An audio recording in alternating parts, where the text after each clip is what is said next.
مسلمان بھیک مانگ رہا، آپ کو ایک بھی سکھ بھیک مانگنے والا نہیں ملے گا۔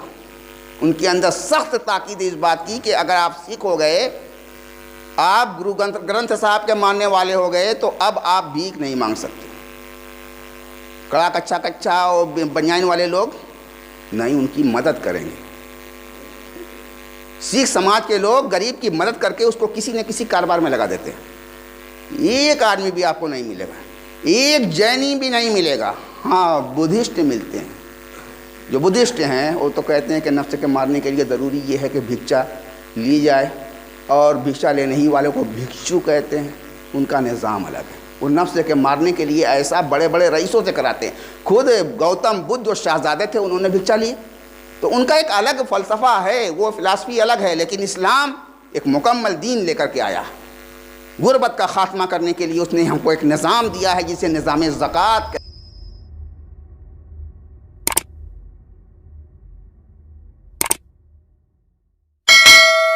الحمدللہ رب العالمین والعاقبۃ للمتقین والصلاة والسلام علی سید المرسلین سیدنا و مولانا محمد وعلی آلہ و اولادہ و اصحابہ و آل بیتہ اجمعین۔ اما بعد فقد قال اللہ تبارک و تعالی فی القرآن المجید والفرقان الحمید۔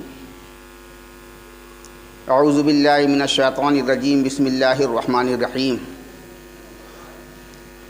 اقیموا الصلاۃ وآتوا الزکاۃ۔ صدق اللہ العلی العظیم۔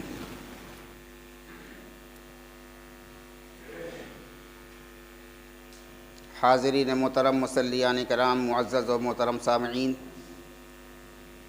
نوجوان عزیزوں اور دوستوں، باعزت خواتین، ماؤں اور بہنوں،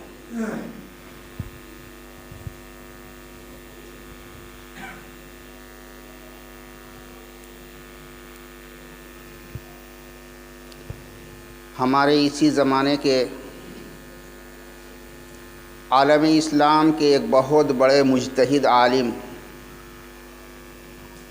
امام علوم و فنون، اسلام کے نڈر اور بے باک ترجمان،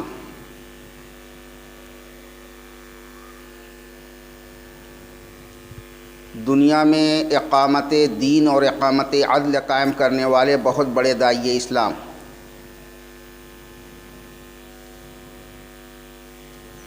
مجتہدانہ بصیرت رکھنے والے فقیہ،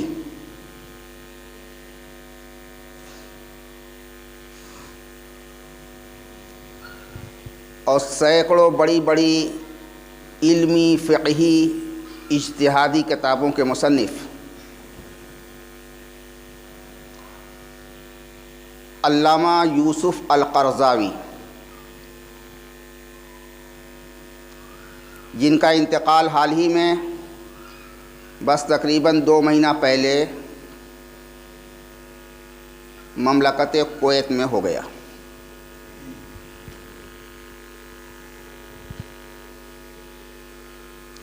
آج کی گفتگو کا آغاز میں انہی کے مختصر سے تعارف سے کرنا چاہتا ہوں۔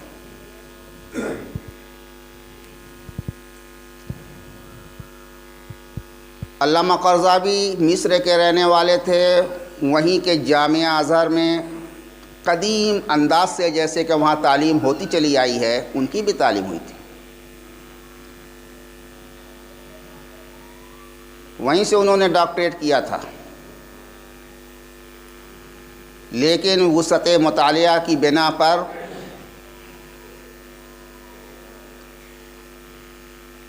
انہوں نے دنیا بھر کے اپنے موضوع سے متعلق لٹریچر کا بہت ہی گہرا مطالعہ کیا تھا۔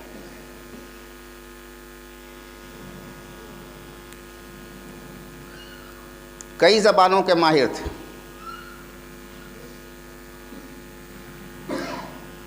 ان کی سب سے پہلی کتاب کا نام ہے فقہ الزکوٰۃ، اور اسی کتاب سے پوری دنیا میں ان کو پہچانا گیا۔ زکوٰۃ کے موضوع پر انہوں نے ایک ضخیم کتاب 2 موٹی موٹی جلدوں میں لکھی۔ اسی کتاب پر ان کو ڈاکٹریٹ کی ڈگری بھی ملی اور دنیا کا سب سے بڑا اور قیمتی انعام فیصل ایوارڈ بھی دیا گیا۔ ہمارے قدیم و جدید فقہا نے، مفتیوں نے زکوٰۃ کے موضوع پر نہ جانے کتنی کتابیں لکھی ہیں، ہزاروں ہزار کتابیں آپ کو مارکیٹ میں مل جائیں گی، لیکن یہ فقہ الزکوٰۃ جو علامہ یوسف القرضاوی نے لکھی وہ اپنی نوعیت کی دنیا کی سب سے منفرد کتاب ہے۔ اس کتاب کو لکھنے کے لیے انہوں نے بہت ہی گہرا مطالعہ کیا اور دنیا کے اندر معاشیات کے جتنے بھی بڑے بڑے ماہرین ہیں، خاص طور سے نظریہ ساز ماہرین جنہوں نے اپنی ایک الگ پہچان اور الگ فکر دنیا کو دی ہے، براہ راست ان کی کتابوں کا مطالعہ کیا۔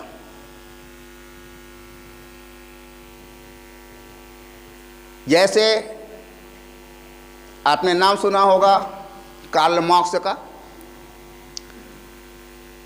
دنیا میں کمیونسٹ ازم کا سب سے بڑا ماہر، اور جس کی بنیاد انہوں نے اپنی کتاب کے ذریعے سے رکھی جس کا نام ہے داس کیپٹل۔ اکنامکس پر یہ کتاب ہے، معاشی نظام دنیا میں کیسے قائم کیا جائے، تو اس نے کیپٹل کے ذریعے سے یہ نظریہ دنیا کو دیا کہ دنیا سے غربت کا خاتمہ کرنے کی بس ایک ہی صورت ہے کہ دنیا کے اندر جتنے بھی دولت کے وسائل ہیں سب حکومت کے تحویل میں دے دیے جائیں، کسی کی کوئی بھی ذاتی پراپرٹی نہیں ہونی چاہیے۔ دولت کے جتنے بھی وسائل ہیں سب حکومت کے تحویل میں کر دیے جائیں، اور حکومت اپنی آبادی، اپنے ملک کی آبادی کے ایک ایک فرد کی آمدنی کا ذمہ دار بن جائے، اور اس طرح سے دنیا سے امیری و غریبی کا خاتمہ کر کے جتنے بھی انسان ہیں سب کو ایک معاشی سطح پر لا کر کے رکھ دیا جائے، نہ کوئی امیر رہے گا نہ کوئی غریب رہے گا، ہر شخص کو بقدر ضرورت تمام وسائل آمدنی کو مہیا کرنے کی ذمہ داری حکومت کو ہوگی۔ تو یہ نظام اس نے پیش کیا اپنی کتاب سرمایہ کے اندر، جس کو داس کیپٹل کے نام سے جانا جاتا ہے، اور اس کتاب میں دنیا کے اندر ایک انقلاب عظیم برپا کر دیا۔ نہ جانے کتنے بڑے بڑے ممالک اسی کی بنیاد پر قائم کر دیے گئے۔ سوویت یونین جو 52 ملکوں کو ملا کر کے بنا تھا، اس کی بنیاد اسی کتاب کے اوپر تھی، جس کو کمیونزم کہا جاتا ہے، مارکس ازم بھی کہا جاتا ہے اس کو۔ علامہ اقبال اتنے متاثر تھے اس کتاب سے کہ انہوں نے اپنے شعر میں کہا، نیست پیغمبر ولیکن در بغل دارت کتاب۔ اس کی کارل مارکس کی تعریف کرتے ہوئے کہتے ہیں کہ پیغمبر تو یہ شخص نہیں ہے، لیکن اپنے بغل میں کتاب ضرور رکھتا ہے جو کسی الہامی کتاب سے کم نہیں ہے۔ اللہ اکبر، اس سے بڑی کوئی تعریف نہیں ہو سکتی۔ کسی بھی انسان کے ذہنی فکر کے نتیجے کی تعریف میں اس سے بڑی کوئی تعریف نہیں ہو سکتی کہ یہ شخص اگرچہ پیغمبر نہیں ہو سکا لیکن اپنے بغل میں ایک کتاب ضرور رکھتا ہے جو الہامی کتابوں جیسی ہے۔ اسی کتاب کا نام ہے سرمایہ، اسی کو داس کیپٹل کہتے ہیں۔ ہمارے علماء کی پہنچ ان کتابوں تک نہیں ہے، ہم اپنے علماء کی کتابیں پڑھتے ہیں۔ آج تک ہماری تعلیم گاہوں میں یہ مزاج نہیں بن سکا کہ کمپیریٹیو اسٹڈی کا شعبہ قائم کر دیا جائے کہ اسلام یہ کہتا ہے تو اسلام کے مقابلے میں اور دوسرے ادیان اور مذاہب اور نظریات ساز لوگ کیا کہہ رہے ہیں اس موضوع پر۔ لیکن علامہ قرضاوی کا امتیاز یہ ہے کہ انہوں نے زکوٰۃ کو جب اپنے تحقیق کا موضوع بنایا تو دنیا کے اندر جتنے بھی معاشی نظریات تھے ان تمام معاشیت نظریات کا انہوں نے جائزہ لیا۔ جائزہ لینے کے بعد ان کی اصلی کتابوں کا مطالعہ کیا، مطالعہ کرنے کے بعد اس کا نوٹ تیار کیا، اس کا محاصل اور خلاصہ تیار کیا، اور محاصل اور خلاصہ تیار کرنے کے بعد اپنی کتاب میں اس کو جگہ دی اور دکھایا کہ اس کے اندر خوبی کیا ہے اور خرابی کیا ہے، اور ان تمام چیزوں کو بیان کرنے کے بعد اسلام کے نظام، معاشی نظام کو سامنے رکھا۔ انہوں نے ثابت کیا سوویت یونین جس زمانے میں اپنے شباب اور عروج پر تھا، اس زمانے میں انہوں نے پیشین گوئی کی تھی کہ انسان کا یہ بنایا ہوا مساویانہ نظام اقتصادی قائم نہیں رہ سکے گا، اس لیے کہ اصول فطرت پر یہ قائم نہیں ہے، یہ شکست و ریخت کا شکار ہو کر کے رہے گا۔ ان کی پیشین گوئی صحیح ثابت ہوئی اور گورباچوف کے زمانے میں سوویت سنگ ختم ہو گیا۔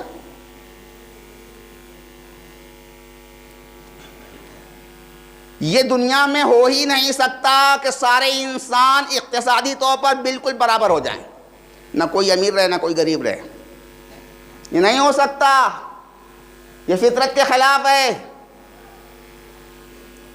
کتنے ہی بڑا منصوبہ بنا کر کے ہم غریبی کا خاتمہ کرنے کے لیے یہ اسکیم بنائیں کہ اب نہ کوئی امیر رہے گا نہ کوئی غریب رہے گا، سارے انسان کی آمدنی ایک دم برابر ہوگی، ان کے اخراجات برابر ہوں گے، ہو ہی نہیں سکتا، ناممکن۔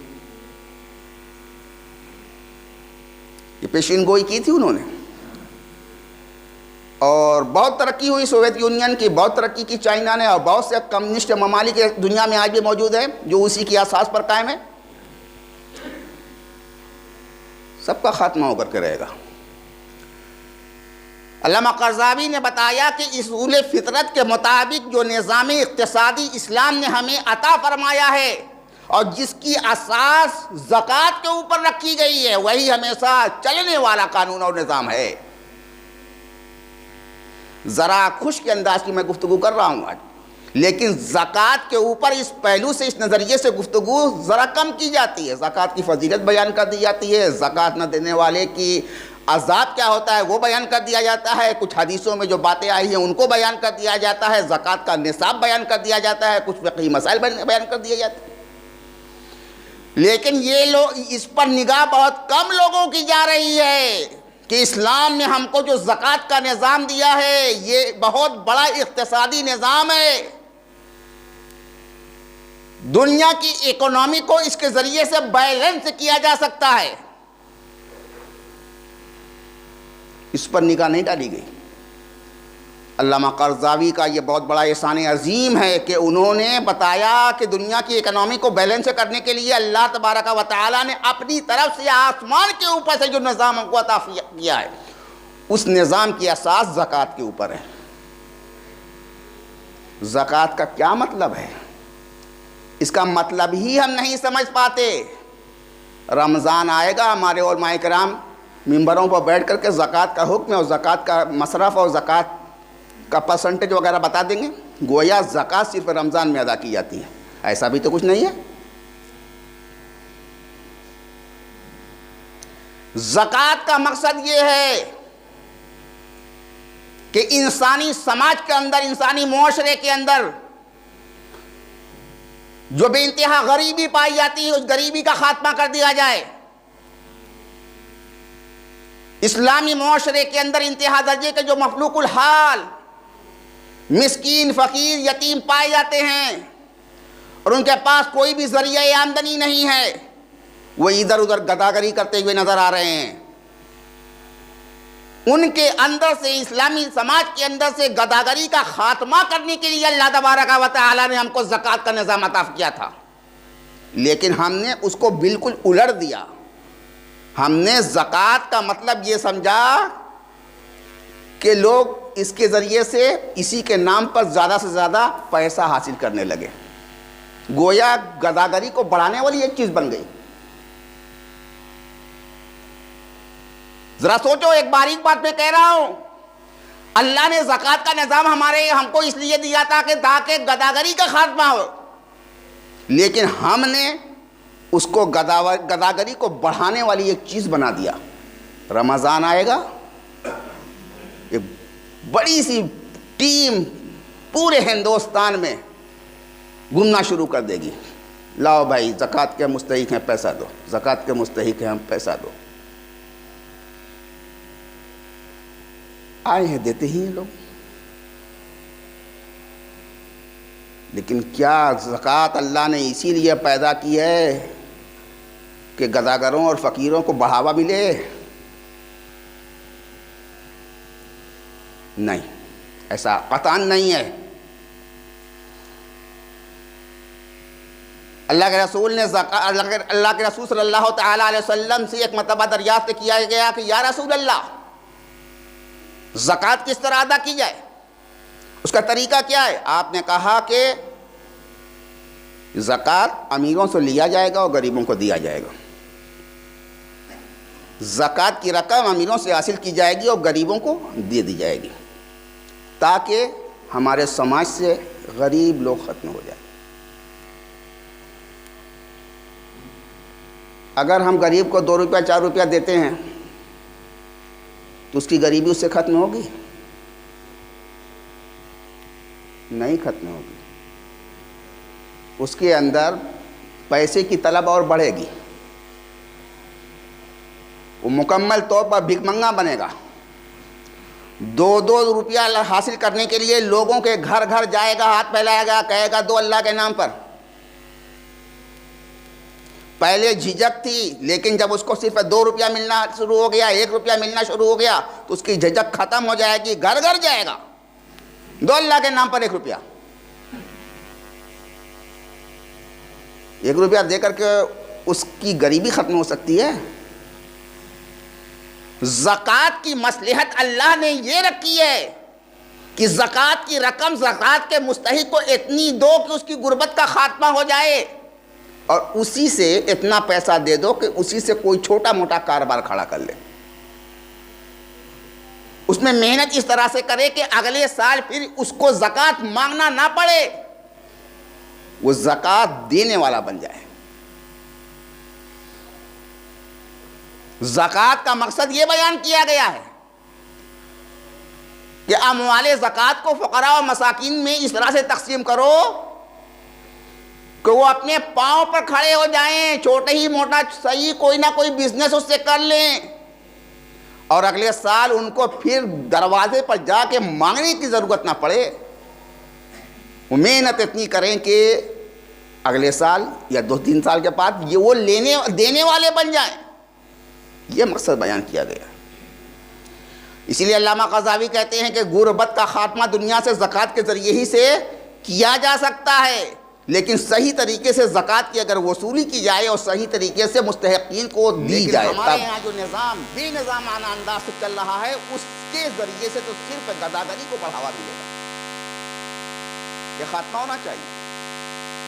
اور بڑے افسوس کی بات ہے کہ ہمارے اسلامی معاشرے، بالخصوص ہمارے بنارس کے اسلامی معاشرے کے اندر جتنی زیادہ گداگری پائی جاتی ہے شاید اور کسی سماج میں نہیں پائی جاتی۔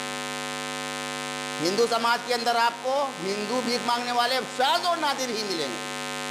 گھاٹوں پر اگر کچھ بابا قسم کے لوگ پکڑے جاتے ہیں تو پکڑ کر کے ان کی زد و کوب کیا جاتا ہے، ان سے بات پرس کی جاتی ہے، ان کا کمنڈل چھین لیا جاتا ہے، ان کی جنیں اتروا لی جاتی ہے، ان کو اس سے روکا جاتا ہے۔ میں یہ نہیں کہتا کہ آپ کے دروازے پر اگر کوئی آئے تو آپ بھی اس کے ساتھ جو ہے درویوہار کیجیے اور برا سلوک کیجیے، اس کو سمجھائیے۔ اگر وہ کام کرنے لائق ہے تو اس کو ترغیب دیجیے کہ بیٹا تم کام کر سکتے ہو، کام کرو۔ لاچار مجبور ہے تو اس کا دکھ درد سنو، اس کی حاجت روائی کے لیے کوشش کرو۔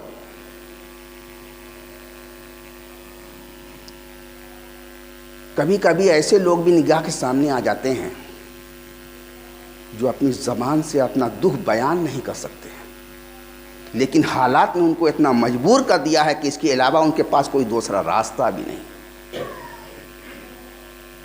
اس کے علاوہ ان کو کوئی دوسرا راستہ نہیں ہے، حالات سے وہ مجبور ہیں۔ کئے ٹائم بھوکے رہ سکتے ہیں؟ گھر میں کھانے کے لیے کچھ نہیں ہے، 1-2 وقت 3 وقت 1-2 دن وہ بھوکے رہ کے اس کے بعد تو وہ باہر نکلیں گے اور اپنی زبان سے کچھ نہ کچھ کہیں گے۔ تو ایسے لوگ بھی سماج میں پائے جاتے ہیں، اور ان کی حاجت روائی ہمارے سماج کا اولین فریضہ بنتا ہے۔ اگر ہم اس میں کوتاہی کریں گے تو اللہ کے یہاں گرفت ہوگی۔ ہمارے پڑوس میں کوئی آدمی اگر بھوکا سو رہا ہے اور ہم نے جانتے ہوئے بھی جو ہے اس کی خبر گیری نہیں کی، اس کی حاجت روائی نہیں کی، تو یہ بہت اللہ کے یہاں گرفت کی چیز ہوگی۔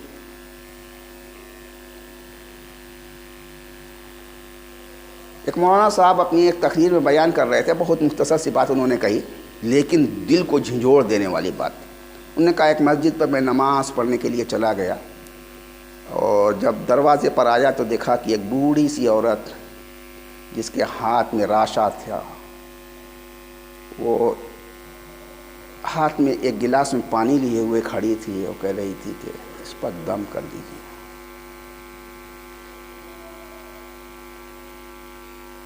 اور وہ غیر مسلم تھی، دم کرانے والی وہ عورت مسلمان نہیں تھی، غیر مسلم تھی۔ تو مولانا صاحب نے پوچھا کس کے لیے دم کرا رہی ہو، کیا ہم کو یہ آپ بتا سکتی ہیں؟ تو خاموش رہی۔ کہ بس ہم یہ چاہتے ہیں کہ دم کرو، ہم کسی کی شفا یابی کے لیے آئے ہیں۔ کہ کون بیمار ہے؟ کہ میرے شوہر تقریباً 2 سال سے بیمار ہیں، بستر پر پڑے، جو کچھ میرے پاس اثاثہ تھا، جو کچھ بھی تھا، سب بیچ کر ہم نے لگا دیا ان کے علاج میں، اب میرے پاس کچھ نہیں ہے۔ تو دل میں آیا کہ یہ جو مسلمان اللہ والے نمازی ہوتے ہیں وہ پانی پر دم کر دیا کرتے ہیں تو اس سے بھی شفا ہو جاتی ہے۔ یہی سوچ کر کے میں آئی کہ اب ان کے علاج کے لیے میرے پاس پیسہ تو کچھ بھی نہیں ہے، لیکن ایک سہارا ہے کہ مسجد کے دروازے پر میں کھڑی ہو جاؤں اور گلاس میں پانی لے لوں، اللہ کا کوئی نیک بندہ دل کی گہرائیوں سے کچھ پڑھ کر اس میں دم کر دے گا تو ہو سکتا ہے کہ میرے شوہر جو بیمار پڑے ہوئے ہیں ان کو کچھ راحت ہو جائے یا شفا ہو جائے۔ یہی سوچ کر کے میں کھڑی ہوں۔ دیکھیے وہ غیر مسلم تھی، چاہتی تو مانگ سکتی تھی مگر مانگ نہیں رہی ہے۔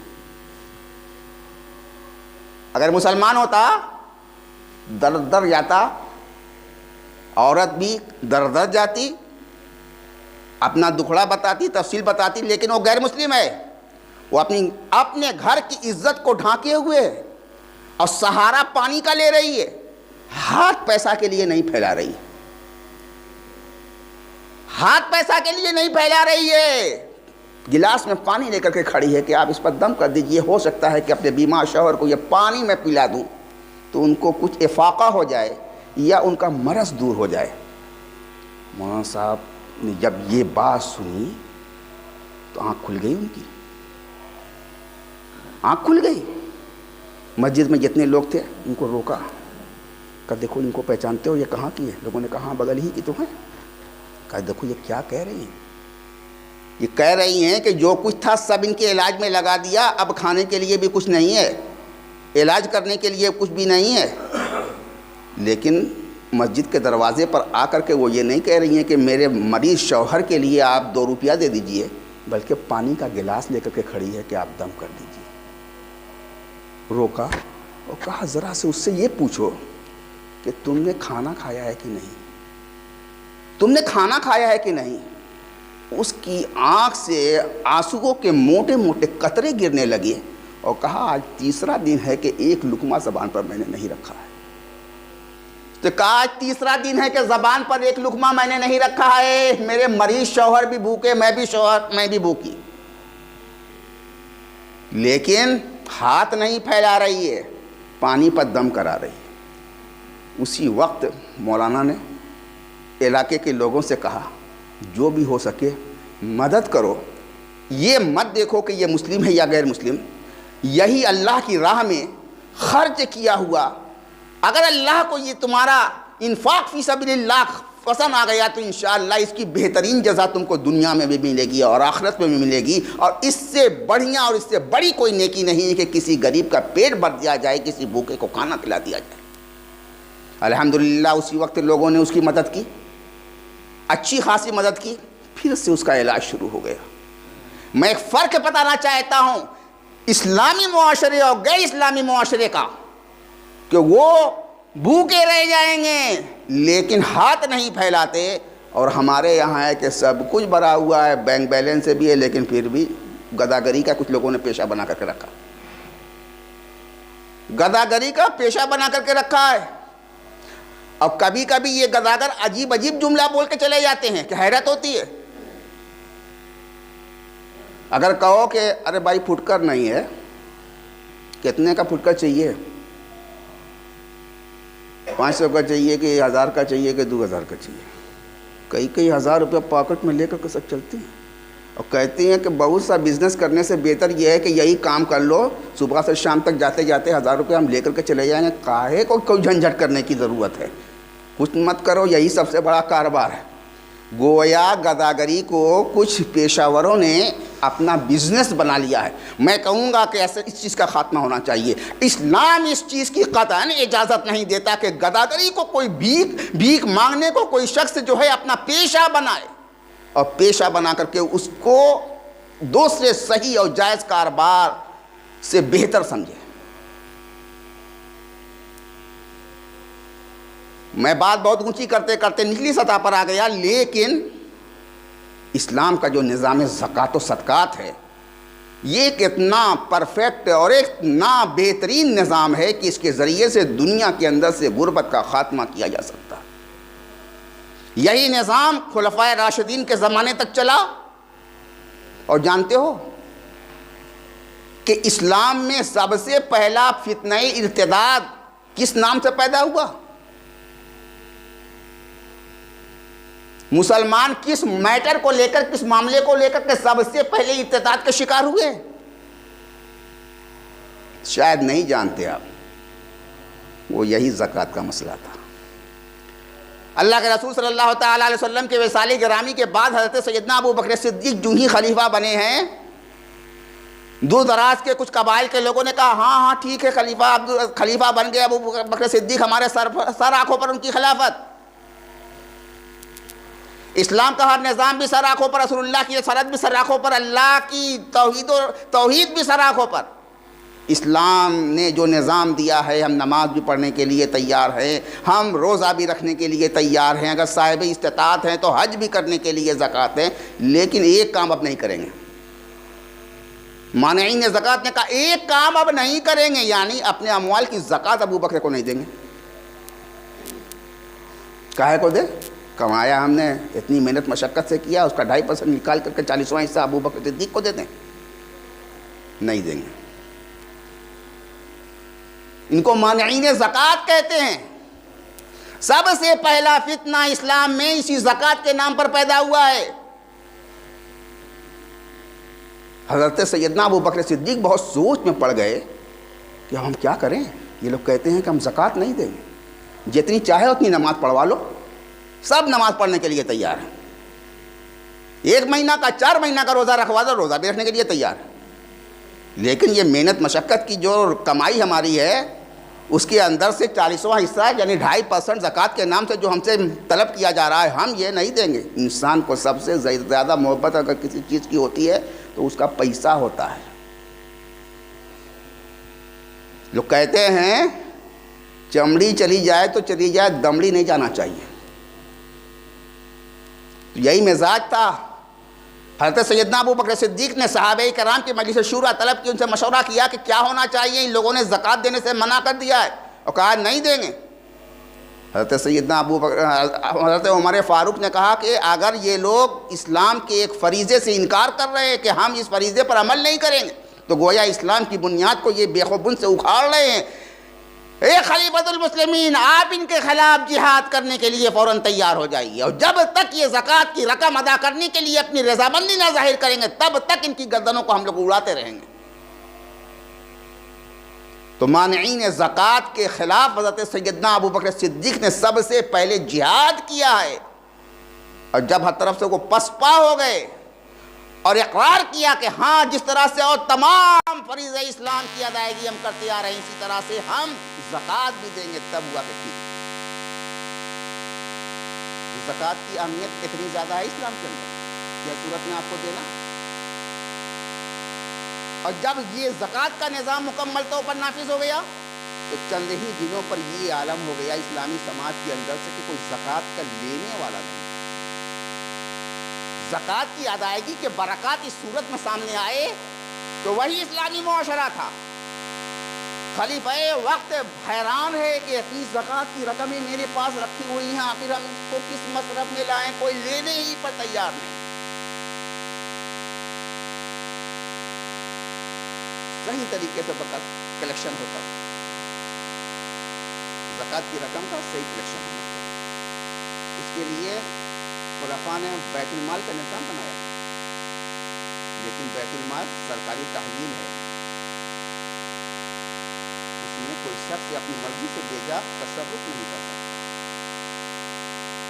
یہ نہیں کہ کوئی بھی شخص اپنے علاقے میں بیت المال بنا دے، پتہ لگا کہ 1,00,000 روپیہ بیت المال میں اس نے اتارا اور 40,000 روپیے کا صرف ایک پوسٹر چھایا کر دیا۔ 1,00,000 روپیہ اتارا اس نے بیت المال میں غریبوں کی مدد کرنے کے لیے، اور اپنے پبلسٹی کے لیے اس نے 40,000 کا رنگ برنگا کو بڑا سا پوسٹر چھایا کر دیا۔ کیا ضرورت ہے اس کی؟ آپ کا جو بجٹ ہے اس بجٹ کے حساب سے آپ اپنی ایڈورٹائزمنٹ کے لیے خرچ کیجیے۔ عجیب معاملہ ہے، عجیب معاملہ ہے۔ تو حاصل گفتگو یہ ہے کہ اسلام کا نظام زکوٰۃ، جس پر میں آج گفتگو کر رہا ہوں، علامہ قرضاوی کے حوالے سے گفتگو کر رہا ہوں، یہ اتنا مکمل، اتنا پرفیکٹ جو ہے نظام ہے کہ اس کے ذریعے سے اسلامی سماج کے اندر سے غربت کا خاتمہ کیا جا سکتا ہے، فقر کی مشکلات پر کنٹرول کیا جا سکتا ہے، اور یہ بات ثابت کی ہے علامہ قرضاوی نے اپنی مختلف کتابوں کے ذریعے سے۔ اگر یہ نظام رائج ہو جائے تو انشاءاللہ تبارک و تعالی ہمارے سماج کی جو ناہمواریاں ہیں ان ناہمواریاں کو خاتمہ ہوگا۔ تو ایک مختصر سی روشنی میں ڈال رہا ہوں کہ زکوٰۃ کی صحیح ادائیگی اور فقراء و مساکین بڑھنے نہیں چاہیے سماج کے اندر۔ ایک بہت بڑا ہمارے اندر کا یہ ناسور ہے، اچھا نہیں لگتا ہے کہ مسلمان بھیک مانگ رہا ہے۔ آپ کو ایک بھی سکھ بھیک مانگنے والا نہیں ملے گا۔ ان کے اندر سخت تاکید اس بات کی کہ اگر آپ سکھ ہو گئے، آپ گرو گرنتھ صاحب کے ماننے والے ہو گئے، تو اب آپ بھیک نہیں مانگ سکتے۔ کڑا کچا اور بنیان والے لوگ نہیں، ان کی مدد کریں گے۔ سکھ سماج کے لوگ غریب کی مدد کر کے اس کو کسی نہ کسی کاروبار میں لگا دیتے ہیں۔ ایک آدمی بھی آپ کو نہیں ملے گا، ایک جینی بھی نہیں ملے گا۔ ہاں، بدھسٹ ملتے ہیں۔ جو بدھسٹ ہیں وہ تو کہتے ہیں کہ نفس کے مارنے کے لیے ضروری یہ ہے کہ بھکشا لی جائے، اور بھکشا لینے ہی والوں کو بھکشو کہتے ہیں۔ ان کا نظام الگ ہے، وہ نفس کے مارنے کے لیے ایسا بڑے بڑے رئیسوں سے کراتے ہیں۔ خود گوتم بدھ جو شہزادے تھے انہوں نے بھکشا لی، تو ان کا ایک الگ فلسفہ ہے، وہ فلسفی الگ ہے، لیکن اسلام ایک مکمل دین لے کر کے آیا۔ غربت کا خاتمہ کرنے کے لیے اس نے ہم کو ایک نظام دیا ہے جسے نظام زکوٰۃ کہتے ہیں۔ اس کا مکمل طور پر نفاذ کرنے کے لیے ہمیں تیاری کرنی ہوگی، اسلام کے نظام زکوٰۃ کو سمجھنا ہوگا، اور اس کو اس انداز سے سماج میں تقسیم کرنا ہوگا کہ ہمارے سماج سے دھیرے دھیرے ہی صحیح غربت کا کسی طرح سے خاتمہ ہو جائے۔ وآخر